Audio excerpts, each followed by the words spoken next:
Então, queridos amigos, estamos aqui nesse 27 de maio de 2026, momento em que o mundo está passando por profundas transformações,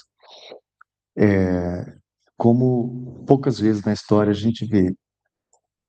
E eu queria que a gente pudesse fazer uma análise, ô Nicole, sobre momentos históricos comparáveis, para que a gente entenda o tipo de mudança que seria razoável esperar que acontecesse. Tem alguns aspectos que se repetem e tem outros que se transformam. E aí a gente vai tentar analisar o que a gente pode aprender com essa evolução histórica. Eu queria fazer um alerta que eu passo aqui muitas imagens e muitas ideias sobre vários momentos, mas o que eu queria que vocês guardassem mesmo era essa ideia de uma evolução, é esse movimento, e não apenas. É, é, é mais o quadro geral do que os detalhes, tá? Às vezes, no começo do curso, o aluno fica ainda tentando entender que tipo de avaliação cada professor vai dar, e que ele Então, assim, eu quero que vocês não fiquem preocupados com relação às minúcias, e sim entendam os movimentos maiores, tá? As questões maiores que estão sendo discutidas. Então, vamos lá. Esse momento aqui é um momento muito interessante, porque aqui estão reunidos vários reinos, inclusive o Brasil está aqui, acredita?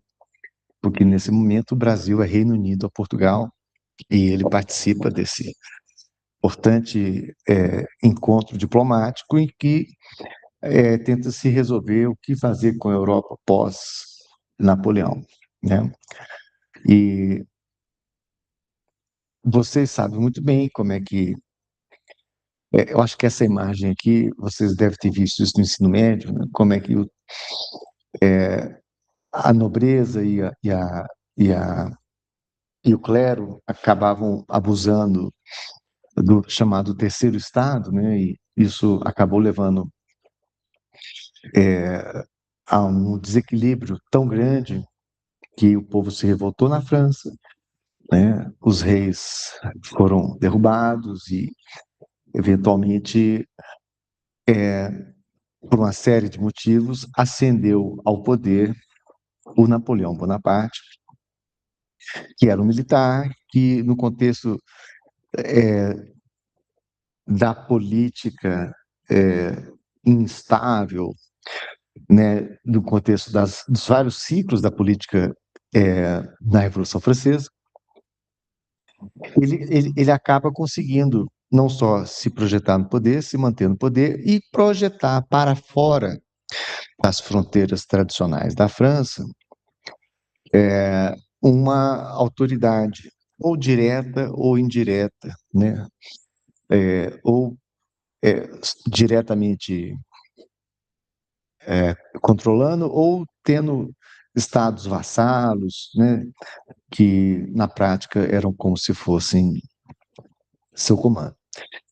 É, esta, esse controle francês sobre o continente europeu, ele tinha uma limitação que era o poder naval da Inglaterra, que especialmente nessa famosa batalha de Trafalgar, por muita tática naval, assim, né, a França acabou perdendo e a Inglaterra conseguiu consolidar o seu domínio sobre os mares e impôs, como vocês se lembram, o tal do bloqueio continental, né?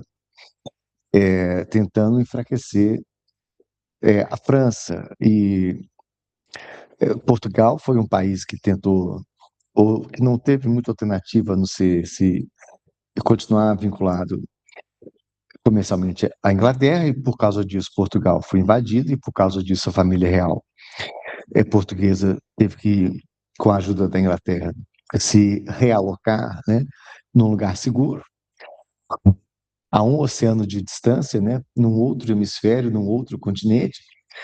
E aí Napoleão nos trouxe ao Brasil a família real portuguesa. E a Rússia era o outro país que também tinha conexões com a Inglaterra. E Napoleão, então, achou que dava para fazer essa aventura de coagir, né, é, a Rússia ao seu domínio. E foi uma coisa incrível.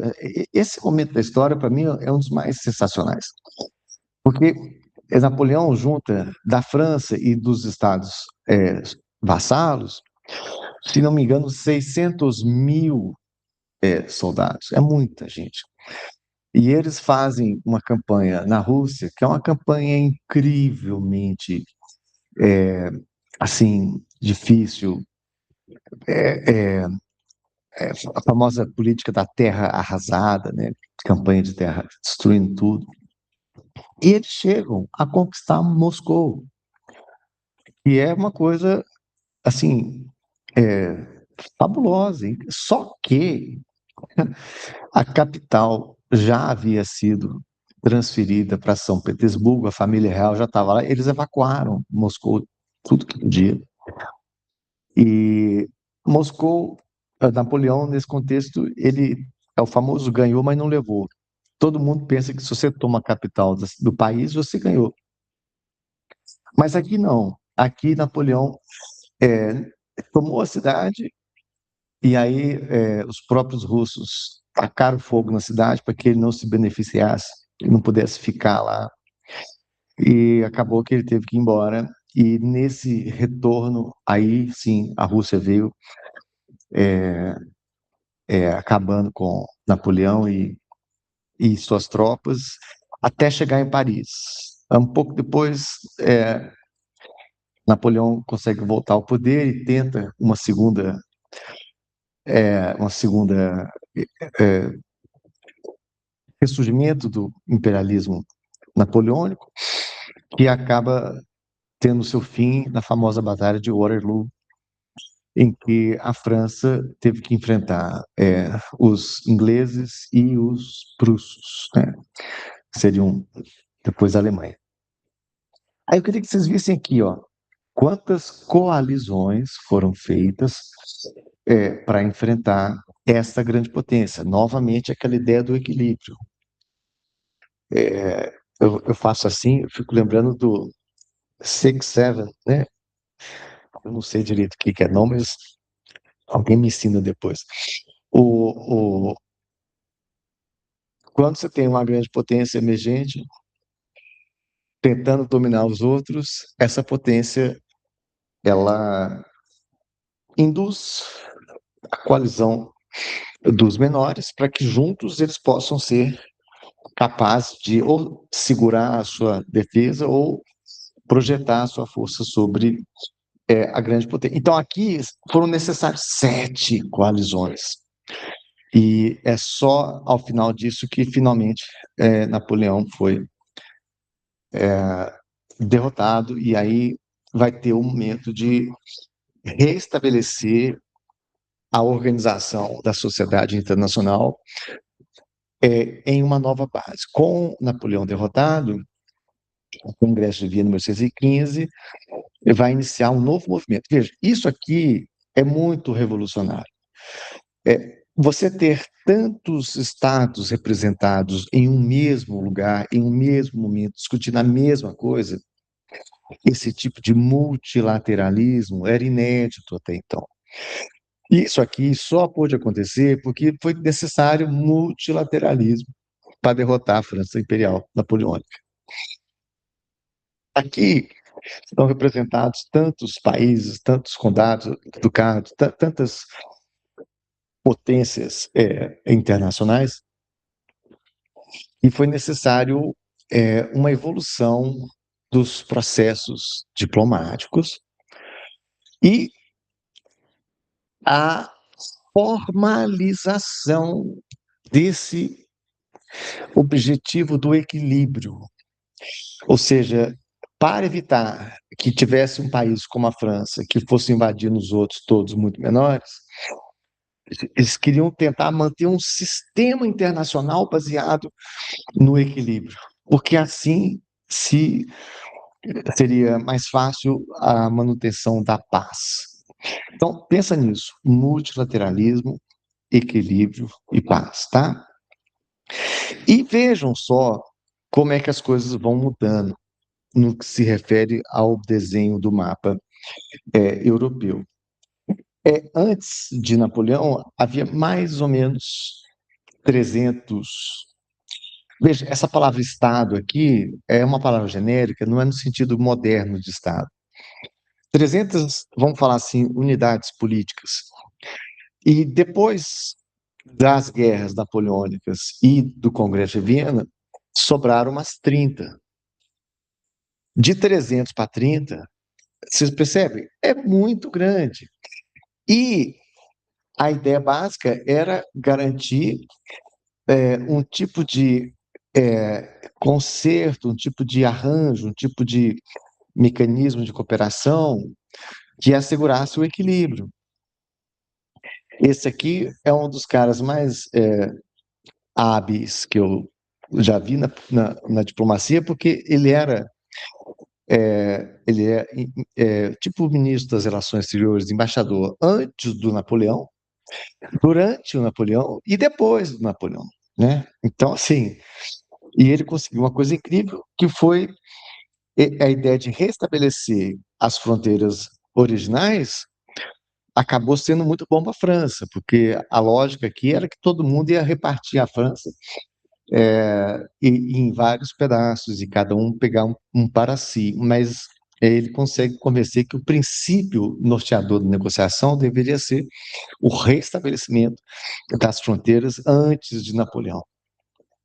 Então, aqui a gente vai ter uma série de estruturas de organização geopolítica, por exemplo, a Santa Aliança, ou a Quádrupla Aliança. São alianças que têm esse objetivo de manter o princípio do equilíbrio, né? Claro, legitimidade, restauração e tal, mas acima de tudo o equilíbrio. Ou seja, nós estamos positivando,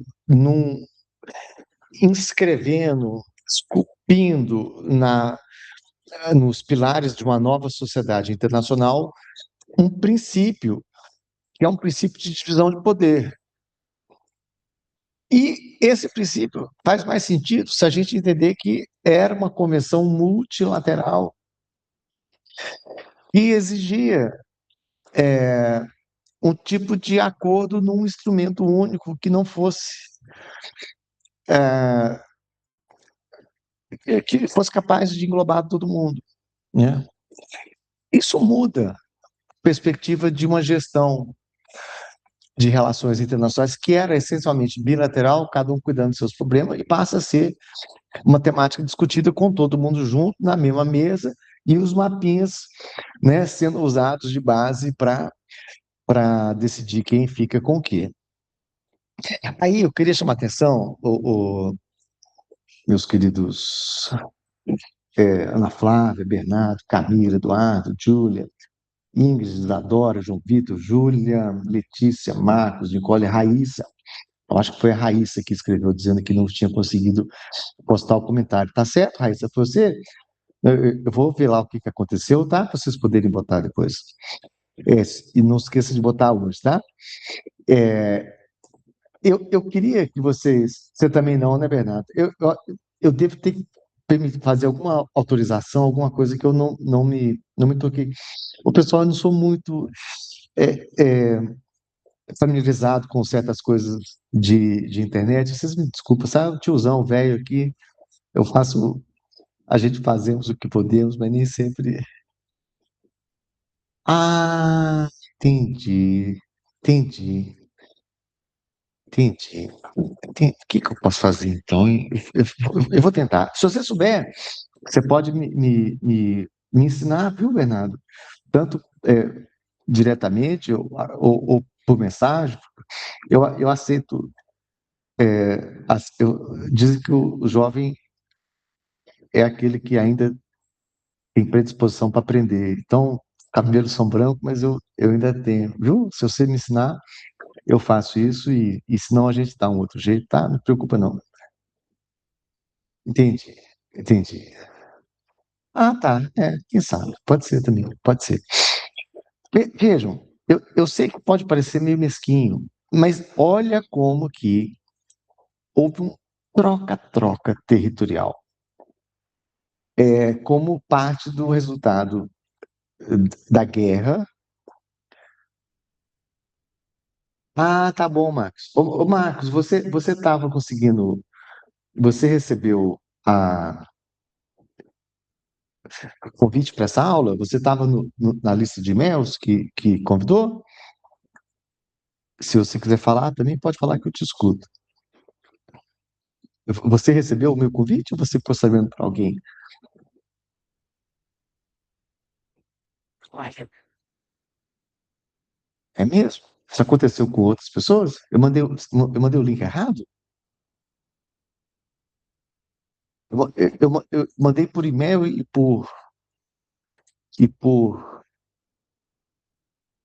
Ah, será? Essa aula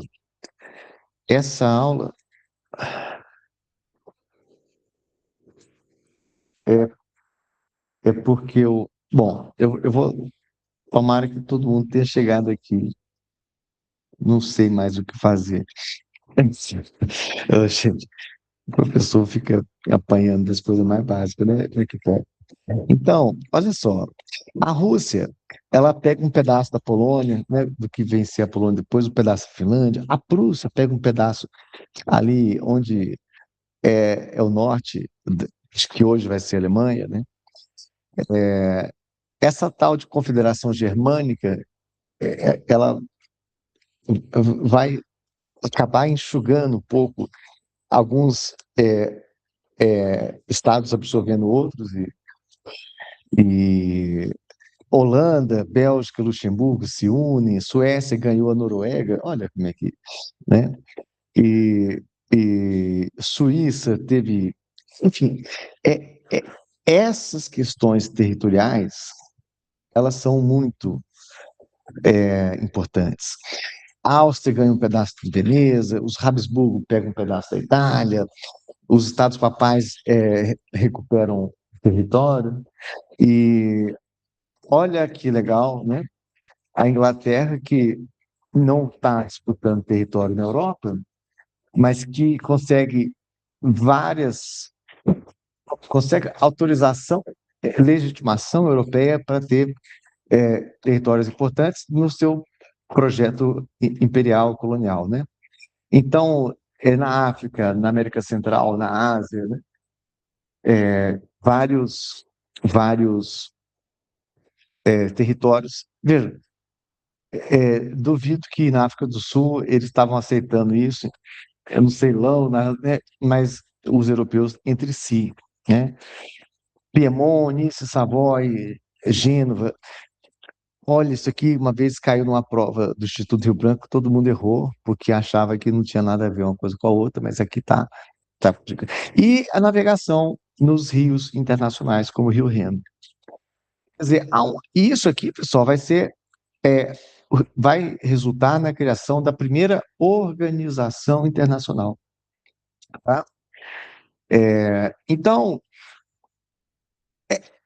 essas divisões foram feitas de maneira a assegurar que as potências europeias tivessem entre si um certo equilíbrio entre as potências, entre os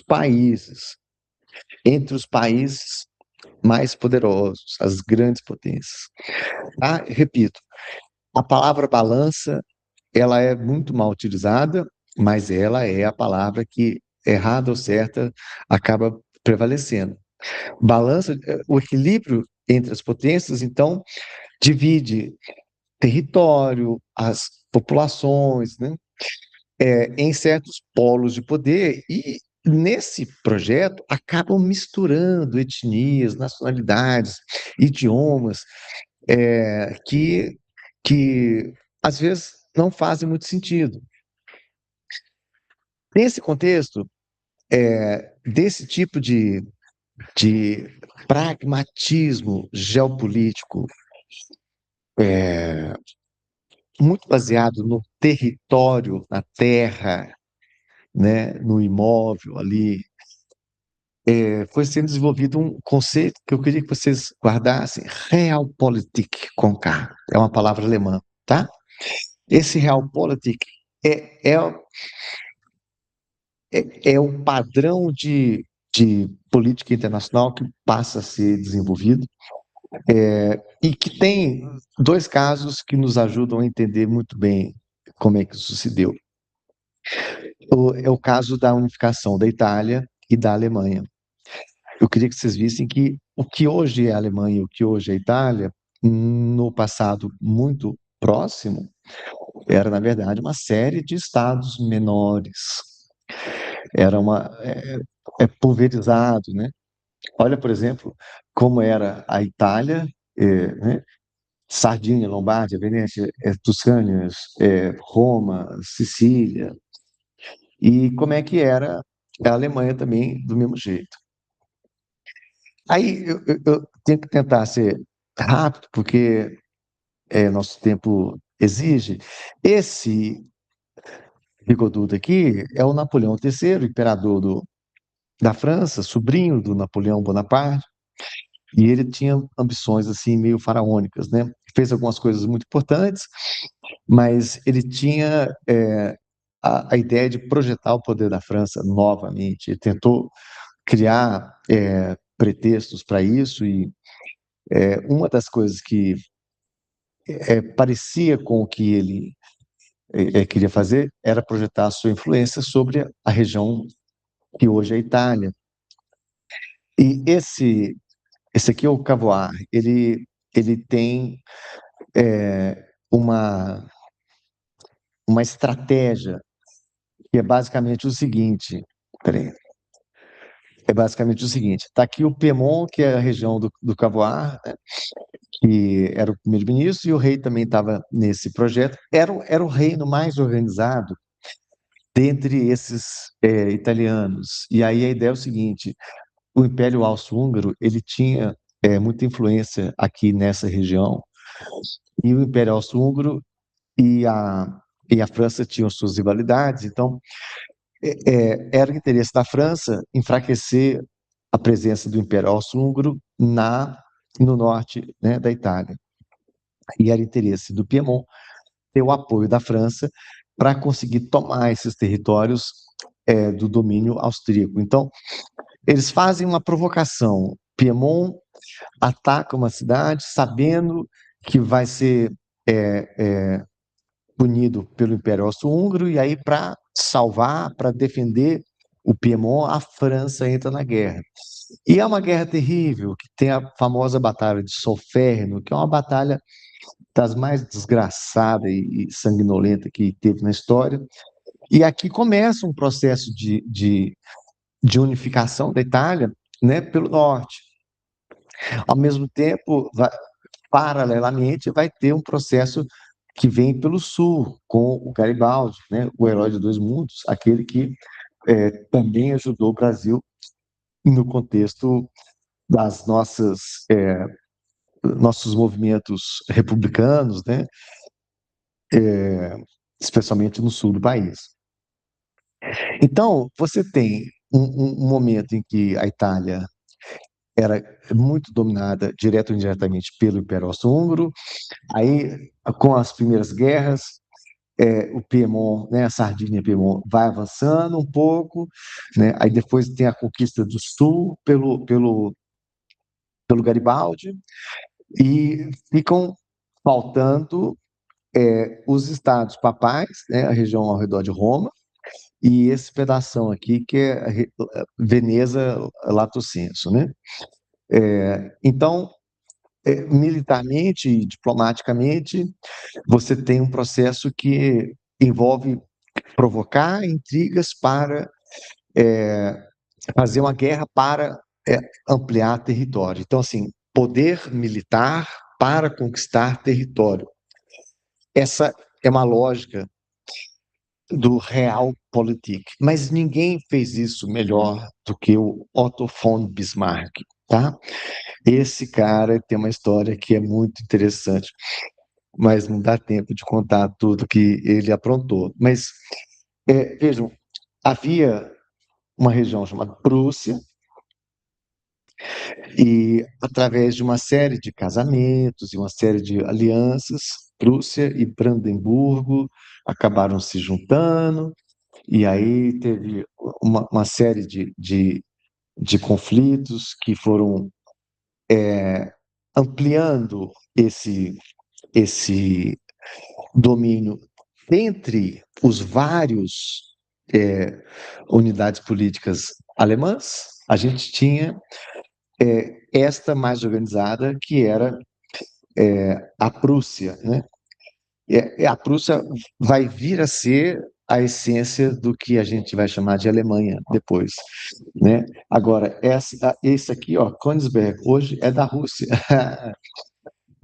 Isso aqui faz parte da Polônia, né? Enfim, mas isso aí é uma outra história, tá? Aqui tem um outro mapinha mostrando como é que foi aqui Lorraine, que vocês, Alsácia, vocês sabem muito bem o que vai acontecer por aqui. Westfália, nós falamos na aula passada, né? E essa tem mapas que separam um pouco, porque é, tinha partes da Prússia que estavam dentro ora do Sacro Império Romano Germânico, ora da Confederação Germânica, e outras que não estavam. Então, tem uma certa variação. Então, a primeira é o, o, o Bismarck, ele tinha clareza de que o projeto de unificação, o projeto de fortalecimento da Prússia passava pelo sangue e pelo ferro, né? O aço e o sangue. Então, olha só, essa aqui é a Dinamarca, e a Dinamarca ela tem regiões que são muito influenciadas pela cultura alemã e que falam alemão, e que têm ligações com a Alemanha, e outras que são mais estritamente dinamarquesas, né? E essas regiões que são submetidas à autoridade da Dinamarca, mas que são de cultura alemã, elas tinham certo nível de autonomia, certo nível de autoridade, inclusive linguístico, e um determinado rei dinamarquês quis restringir. E, nesse contexto, a Prússia convenceu o Império Austro-Húngaro, que naquele momento era o germânico mais poderoso de longe, a fazer uma guerra contra a Dinamarca. E nessa guerra contra a Dinamarca, por conta aqui de Schleswig e Holstein, eles venceram essa guerra com uma certa facilidade e ao final da guerra, olha lá, ao final da guerra, a ideia era o seguinte: a Áustria ficaria com um pedaço aqui, tipo Schleswig, e a Alemanha com Holstein. Mas a Áustria contribuiu para essa guerra, mas ela não se beneficiou do resultado dela e começou a ser uma oposição mais forte à Prússia, dentro do contexto dos germânicos, né, dos estados germânicos. E aí a Prússia foi manobrando diplomaticamente, geopoliticamente, até encontrar uma guerra, caçar, provocar uma guerra com a Áustria. Aí eu queria dizer que, nesse momento, a Áustria é tão poderosa, ela é tão forte, e todo mundo aposta que a Áustria vai ganhar e que a Prússia vai perder. E a tendência do equilíbrio, né, é dos países quererem que o mais poderoso perca e aí torcer um pouco pelo mais fraco, porque assim você, né, fortalece a ideia do equilíbrio. Então, a França, por exemplo, ela achou bom ter uma guerra entre a Prússia e a Áustria, né?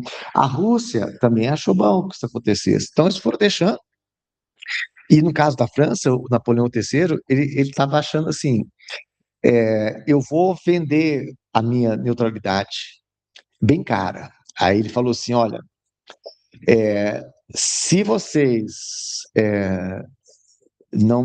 se a Prússia não me pagar, vamos dizer assim, eu vou aproveitar que vocês estão em guerra contra a Áustria e vou atacar vocês aqui pelo outro lado. O que vocês me dão em troca? Aí queria tipo Luxemburgo, queria uma um sinal, uma aceitação de anexação da Bélgica, queria alguma coisa, né? Queria alguma coisa. E a Prússia foi enrolando a França e fez uma coisa que ninguém esperava. É, a Prússia, por conta de um exército mais organizado, por conta de capacidade de deslocamento, por conta de articulação diplomática, essa guerra que foi Prússia contra a Áustria, na verdade, ela foi um pouco assim, germânicos do norte contra germânicos do sul, ou germânicos protestantes contra germânicos católicos, mais ou menos nesse sentido. Mas militarmente falando, foi uma guerra de 7 semanas. E ninguém esperava que a demora na capacidade de mobilização da Áustria e a rapidez da mobilização alemã, a Alemanha já estava preparada para isso. Pudesse ter um resultado tão rápido, né? Então, no final das contas, ganhou a Prússia e ganhou grandão. Isso fez com que o Bismarck, o, o Napoleão III, se sentisse meio que humilhado e ele ficou tentando impedir qualquer avanço posterior da Prússia no contexto europeu. Tudo que podia fazer, fazia. Aí teve uma situação que você sabe que os Habsburgo, que estavam na corte espanhola e austríaca, né, eles tinham muito casamento dentro da família e muitas vezes as pessoas acabavam ficando estéreis ou meio mal ajambrado, assim, meio mal diagramado, né? E às vezes não tinha herdeiro. Isso aconteceu e aí, por falta de gente mais próxima, havia uma possibilidade de uma pessoa que era ligada à família real prussiana assumir o trono da Espanha. Só de ter essa possibilidade, o Napoleão III ele mandou um diplomata para deixar claro que a Prússia não deveria nem falar que cogita a possibilidade de aceitar esse trono, porque a França não ia deixar, não sei o que lá. E olha que coisa, o próprio imperador, o próprio rei da Prússia, ele, ele aceitou, ele não queria essa treta, ele não valia a pena, ele fosse um negócio que estava caindo do céu, mas se for para sair caro, né, não vale a pena. Então, olha o nível de manipulação que o Bismarck fez. Isso aqui é sensacional, é um case. O Bismarck, ele vaza para a imprensa alemã um tipo de explicação do que aconteceu e manda para a imprensa francesa uma outra versão, né? Esse é o chamado despacho de Ems. Ele manda uma fake news, uma fake news, tipo dizendo que a Alemanha ridicularizou a França, desacatou, desrespeitou, desafiou, humilhou a França. Mas, gente, isso tudo era falso, porque na reunião com o imperador, ele já nem queria. Então, enfim, não foi nada do que foi divulgado no despacho, mas a maneira pela qual isso repercutiu na França foi tão, tão escandalosa, assim, que, por incrível que pareça, o povo francês foi às ruas exigir do governo uma guerra contra a Prússia. É, pensa no tiro no pé, né? Num tiro no pé. Quando isso acontece, o Napoleão III se vê meio que obrigado a fazer essa guerra que é, ele não estava preparado para fazer, mas a Prússia estava exatamente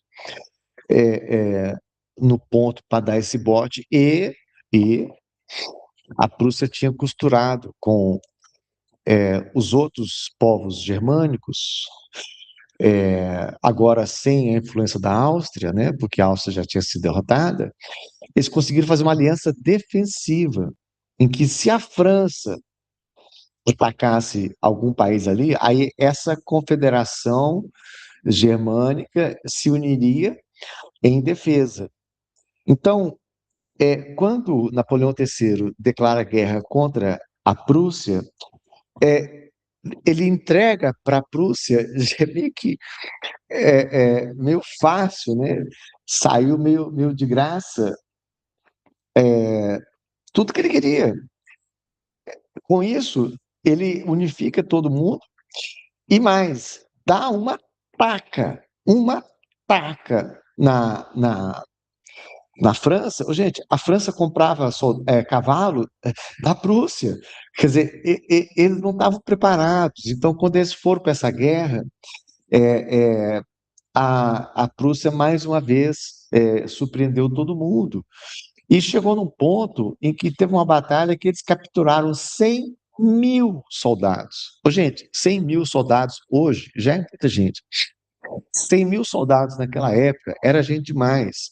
E eles foram capturados porque, se não se entregassem, eles iam morrer.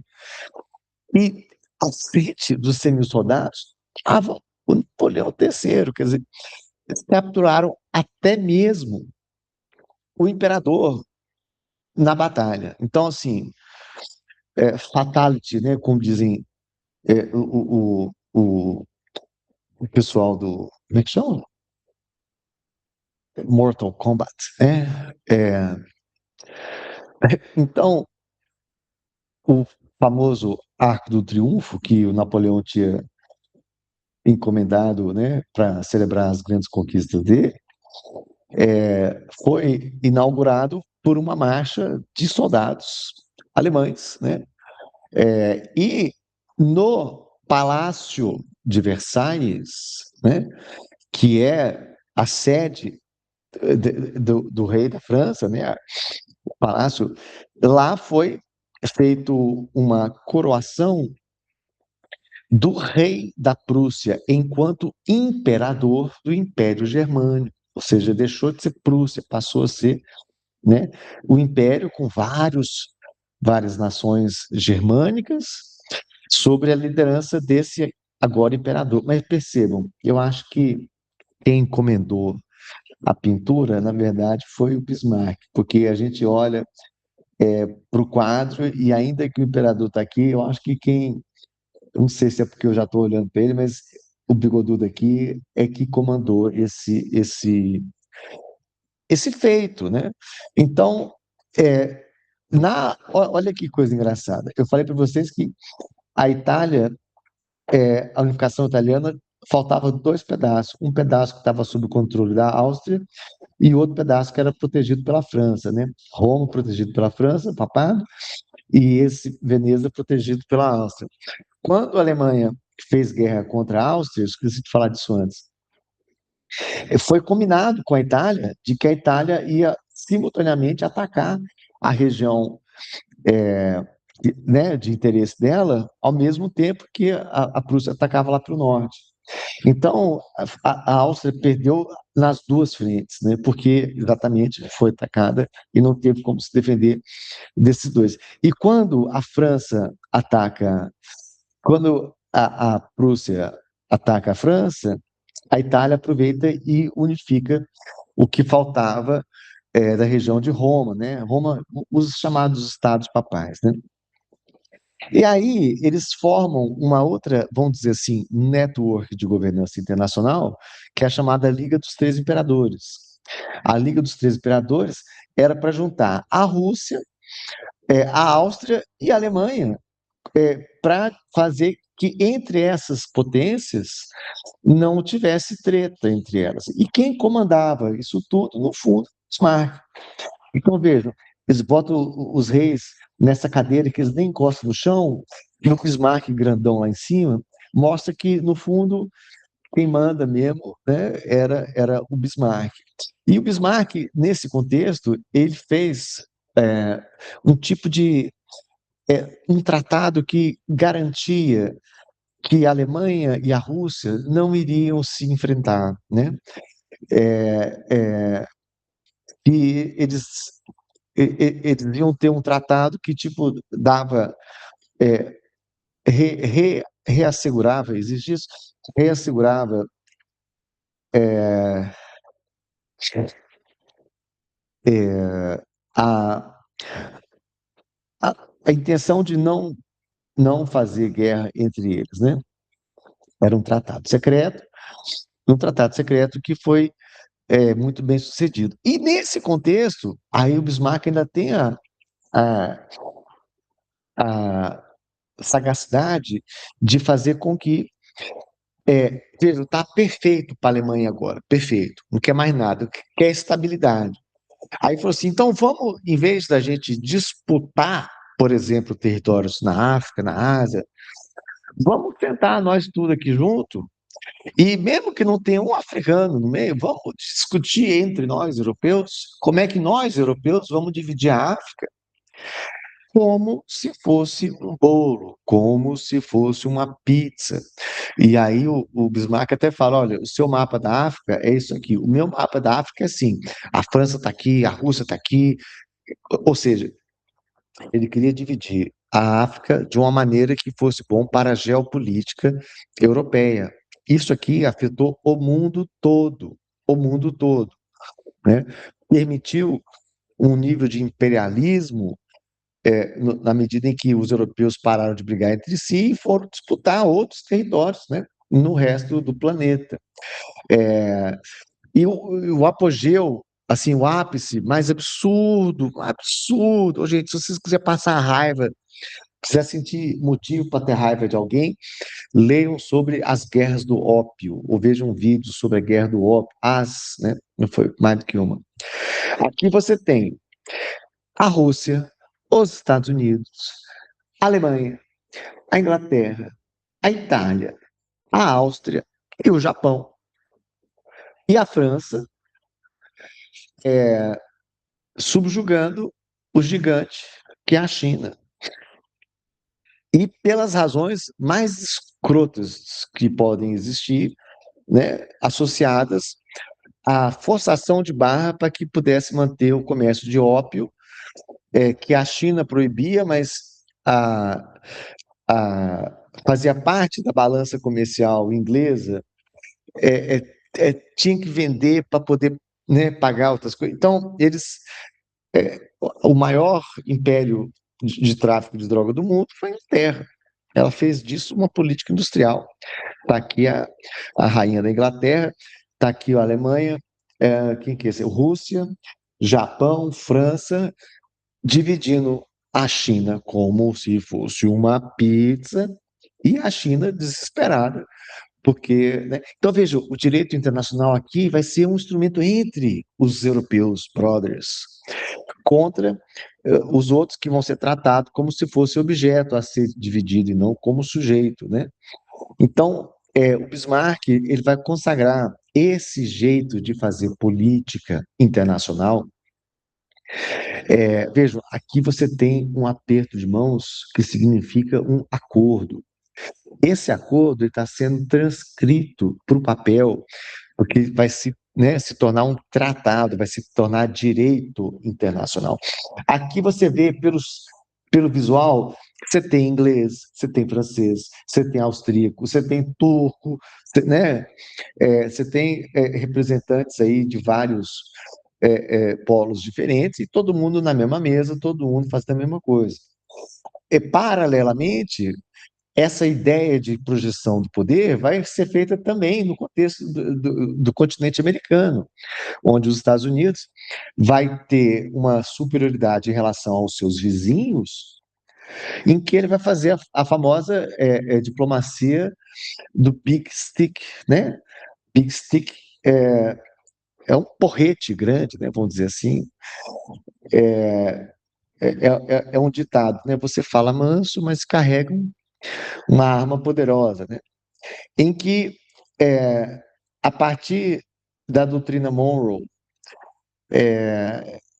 o Roosevelt vai desenvolver um corolário, que é basicamente um direito de intervenção, que a maneira como ele expressa é de uma cara de pau impressionante, que a doutrina Monroe pode forçar os Estados Unidos, ainda que relutantemente, em casos flagrantes de atos ilícitos ou incapacidade de exercer um poder de polícia internacional. Vocês estão entendendo? Eles estão usando argumentos doutrinários para justificar o uso da força. E aí vai ter uma projeção de poder sobre a Espanha, que tinha colônias próximas dos Estados Unidos, especialmente Cuba, e eles vão forçar a barra para ter uma guerra, e isso acontece a partir de um episódio em que explode um navio americano em Cuba, mas esse acidente dá para ver claramente, a explosão foi de dentro para fora. Esses navios antigos eles não eram muito seguros, tinham as fornalhas que às vezes explodia. A explosão projetou o metal assim, né, para fora, ou seja, não foi um ataque de fora para dentro, foi uma explosão de dentro para fora. Mas eles falaram que foi um ataque da Espanha e usaram essa mentira para fazer uma guerra com a Espanha. E nessa guerra, né, deu um pedala Robinho, né? A Espanha vai tentar pedir ajuda da Inglaterra, mas a Inglaterra está com a mão cheia. Os europeus tentam baixar a bola dos americanos, mas os Estados Unidos dispensa todo mundo. E no final das contas faz ali do Caribe meio que o seu parquinho, né? O seu lago particular. Racha um país, que é a Colômbia, tira o Panamá como parte da Colômbia e passa a ser um novo estado, um estado que ele vai conseguir controlar a ponto de fazer o Canal do Panamá e manter muitas, muitas vantagens. E a relação em Cuba, então, passa a ser um tipo de protetorado, né? Então, os Estados Unidos também está indo por esse lado do imperialismo, seguindo a mesma onda. E o Japão é um país que está vendo esse movimento acontecer.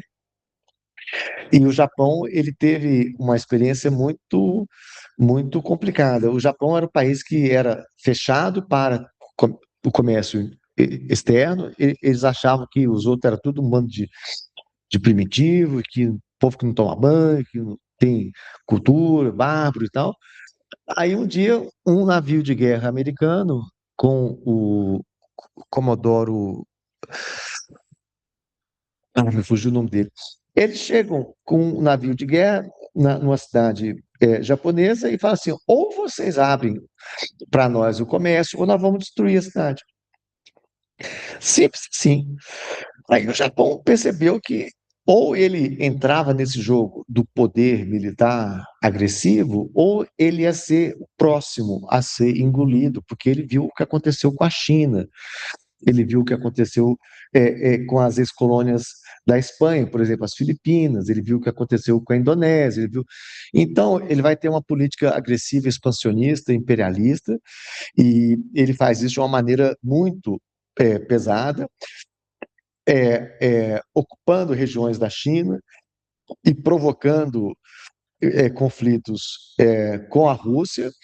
E, né, esse cartoon ele mostra assim como é que o Japão simplesmente fez o que quis e ninguém conseguiu impedir, ninguém conseguiu fazer nada, e apesar da simetria de tamanho, né, o Japão foi lá e conquistou uma região importante da China, inclusive atritando com a Rússia, e aí vai ter uma guerra com a Rússia que ninguém esperava que um país não europeu pudesse ganhar de um país europeu, mas foi o que aconteceu. O Japão derrota a Rússia e isso começa uma crise que vai acabar levando a Revolução Russa mais para frente, e passa então o Japão a ser mais um membro das grandes potências, ou seja, esse caminho da, do poder militar, da expansão territorial, isso tudo vai ser meio que um marco que, que deixa um legado que vai levar à Primeira e à Segunda Guerra Mundial. Bom, são 8h30. Eu não consigo eu não consigo começar o próximo assunto e acabar no horário da nossa aula. Mas eu pergunto, quem entendeu, faz um negocinho assim, quem ficou meio confuso com alguma coisa, faz um outro mais. Valeu, Eduardo? Valeu, Eduarda? Então tá. Obrigado, Jamile. Obrigado, Eduarda. Um abraço para vocês. E na semana que vem a gente se encontra. Eu vou fazer o possível para não ter. Ah, que isso, gente. Palmas não fica até sem graça. Para com isso, Raíssa. Eu vou fazer o possível para não ter desencontro e para que as coisas estejam atualizadas para vocês, tá? E vou mandar essa apostila para vocês também, tá? Um abraço e até a próxima, pessoal. Tchau, tchau.